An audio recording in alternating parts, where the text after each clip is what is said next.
Bismillahirrahmanirrahim. Di video ini, kami akan menjelaskan bagaimana cara untuk melakukan uji instrumen. Uji instrumen di sini yang dimaksud adalah uji validitas dan reliabilitas. Dikatakan uji validitas, uji validitas itu dilakukan sebelum penelitian dilakukan. Hal ini untuk memastikan bahwa instrumen yang akan kita gunakan, dalam hal ini instrumen adalah kuesioner ya. Jadi instrumen itu banyak, tapi di sini kami fokus pada kuesioner. Kuesioner yang digunakan benar-benar dapat mengukur target penelitian kita. Ya. Tapi syaratnya uji validitas ini harus dilakukan di luar dari target penelitian kita. Misal, kita penelitian di SD 1, akan penelitian di SD 1. Maka kita harus menguji validitas di SD 2, ya. Jadi saya ulangi, uji validitas digunakan untuk menilai apakah kuesioner yang akan kita gunakan itu dapat mengukur informasi atau mengukur data, mengambil data pada target penelitian kita. Ya, itu yang namanya uji validitas. Baik, yang selanjutnya adalah uji reliabilitas.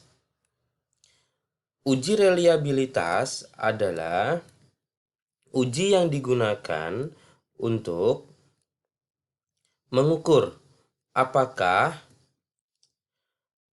kuesioner yang kita punya itu dapat digunakan di penelitian yang lainnya. Ya, apakah dapat digunakan pada penelitian yang lainnya dengan kelompok yang sama, artinya dengan karakteristik yang sama, begitu ya. Itu uji validitas dan reliabilitas. Baik.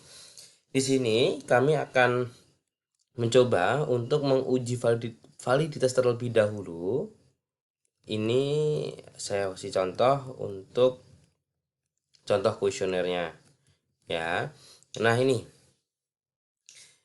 ini kuesionernya ada, ini kalau di buku saya itu ada 4 pertanyaan ya. Skalanya Likert, sangat tidak setuju, tidak setuju, ragu-ragu, setuju, sangat setuju ya. Ada 4 pertanyaan. Tapi nanti di SPSS yang saya gunakan ini nanti saya akan ada 15 pertanyaan. Nah, jadi ada 15 pertanyaan untuk kuesioner. Dan responden saya di sini ada 30 ya, 30 responden. Baik, jadi untuk yang nomor 3 ini artinya ragu-ragu ya. 4 ini setuju, 5 sangat setuju. Kalau 1 sangat tidak setuju, kalau 2 tidak setuju, begitu ya. Jadi ini adalah jawaban-jawaban dari kuesioner responden ya. Jadi saya sebelumnya sudah menguji atau sudah datang mencoba untuk uji validitas dengan 30 responden. Baik, cara untuk uji validitas yakni kita klik analyze, klik scale, reliability analysis ya. Oke, sebentar kita riset terlebih dahulu. Oke, kita ulangi ya. Analyze, scale, reliability analysis. Ini silahkan kalian Ctrl A, pindahkan ke kanan, klik statistik, klik item, scale if deleted ya. Continue, setelah itu di OK. Baik, ini adalah hasil dari uji validitas ya, kita lihat. Yang dilihat itu adalah di bagian corrected item total correlation ya. Nah, angka ini nanti akan dibandingkan dengan nilai tabel. Nilai tabel itu seperti ini. Ya. Ini nilai tabel. Nilai tabel. Nah, ini adalah nilai R table. Anda bisa nih di internet cari nilai tabel R gitu ya. Nanti akan dibandingkan antara nilai hasil hitung ini dibandingkan dengan nilai tabel yang ini. Kita mengambil yang 0,05 gitu. Ya, kita fokus yang 0,05. Hasilnya nanti begini.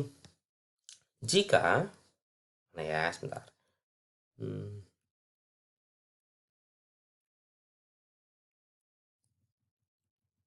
Nih ya, baik. Jika R hitung atau R yang di SPSS tadi lebih besar daripada R tabel, maka item pertanyaannya valid. Bila R hitung atau R yang di SPSS tadi lebih kecil daripada R tabel, maka item pertanyaannya tidak valid. Ya, begitu. Jadi, ini adalah cara untuk menentukan apakah pertanyaan itu valid atau tidak valid gitu. Saya ulangi, jika R hitung atau R di SPSS tadi lebih besar daripada R tabel, ini adalah R tabel ya, lebih besar dari R tabel, maka pertanyaannya valid. Bila R hitung lebih kecil dari R tabel, maka item pertanyaannya tidak valid. Baik ya, ini adalah R hitung. Nah, sekarang bagaimana menentukan R tabelnya? Di sini ada tingkat signifikansi dua arah. Kita memakai dua arah dan kita memakai 0,05. Jadi nanti Anda semuanya fokusnya di garis ini ya, ke bawah ini ya. Jadi fokus ke bawah.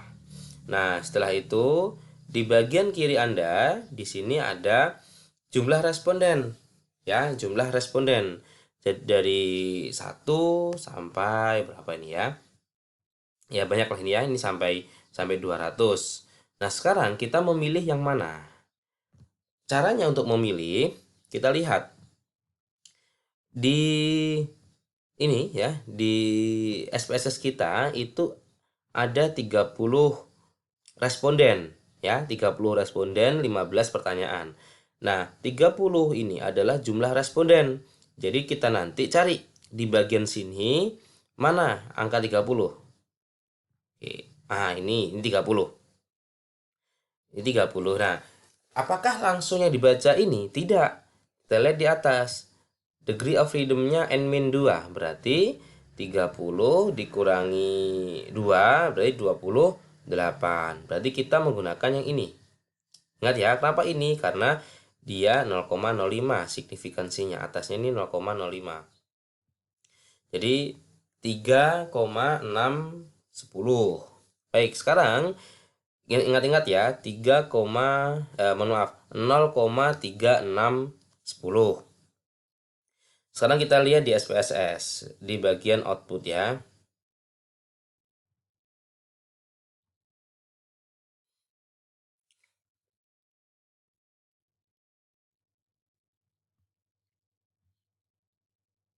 Baik, kita lihat di sini. Dapat kita lihat bahwa di sini,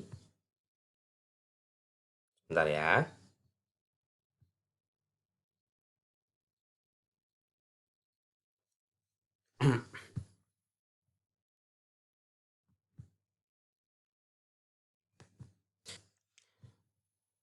Baik ya, dapat kita lihat di sini tadi kan 0,3610 ya. Kita lihat di sini yang lebih besar dari 3610 adalah 1 P4 ya. Setelah itu P6, ini lebih besar 3610, 4 6. Setelah itu P8, 4 6 8. Setelah itu P10, 4 6 8, P10, P11, P13 ya. Jadi ini adalah pertanyaan yang valid ya, karena dia di atas 0,3610. Kita ingat-ingat ya. Jadi ini adalah pertanyaan yang valid. Nah, pertanyaan yang valid ini nanti akan kita gunakan untuk uji reliabilitas. Ya, jadi yang valid ini ya, yang valid nomor 4, 6, 8, 10, 11, 13 ini nanti adalah pertanyaan yang digunakan untuk penelitian. Jadi yang tidak valid bisa Anda buang atau bisa Anda ujikan ulang ya, atau Anda paksakan, tapi bagusnya sih adalah dibuang saja gitu. Jadi hanya dari 15 pertanyaan yang dipakai hanya 1, 2, 3, 4, 5, 6 ya. Jadi 15 pertanyaan hanya 6 yang valid. Itu yang digunakan untuk penelitian. Jadi 9 pertanyaan yang lain dibuang saja, tidak diikutkan dalam penelitian. Baik, jika sudah ada yang valid seperti ini adalah modal untuk uji reliabilitas. Caranya adalah klik analyze, scale, reliability, masukkan pertanyaan ini, keluarkan semua dulu, ya, keluarkan semua, masukkan pertanyaan-pertanyaan yang valid saja, ya.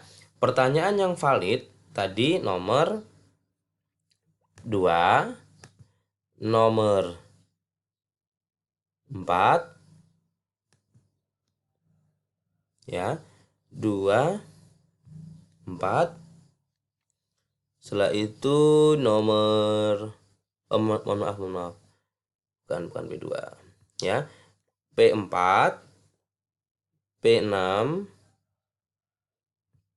oke, P4, P6, P8,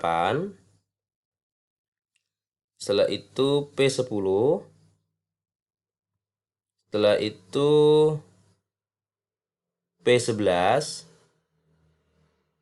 dan P13 ya. Ini adalah pertanyaan yang valid. Saya ulang ya, P4, P6, P8, oh ketinggalan ya, P8. Baik, jadi ini pertanyaan yang valid. Nah, pertanyaan yang valid ini digunakan untuk uji reliabilitas. Ya, kalau sudah, klik saja ya di sini, tetap. Setelah itu silakan Anda oke. Hasilnya yang dilihat adalah yang ini. Reliability statistik yang Chrome Batch ini ya, reliability statistik. Kita lihat bahwa dalam Chrome Batch Alpha ya, dalam Chrome Batch Alpha 0,721. Nah, ini juga dibandingkan dengan nilai R-tabel, di mana R-tabel yang ini. Kenapa? Karena responden masih 30. Yang berkurang itu pertanyaannya, bukan respondennya. Ya, jadi 360. Artinya, pertanyaan ini atau kuesioner ini reliable. Ya. Jadi pertanyaan yang valid tadi terdiri dari 5 pertanyaan, itu reliable, artinya bisa digunakan untuk penelitian yang lain dengan karakteristik yang sama. Baik, mungkin begitu materi terkait uji validity dan reliability. Semoga bermanfaat ya.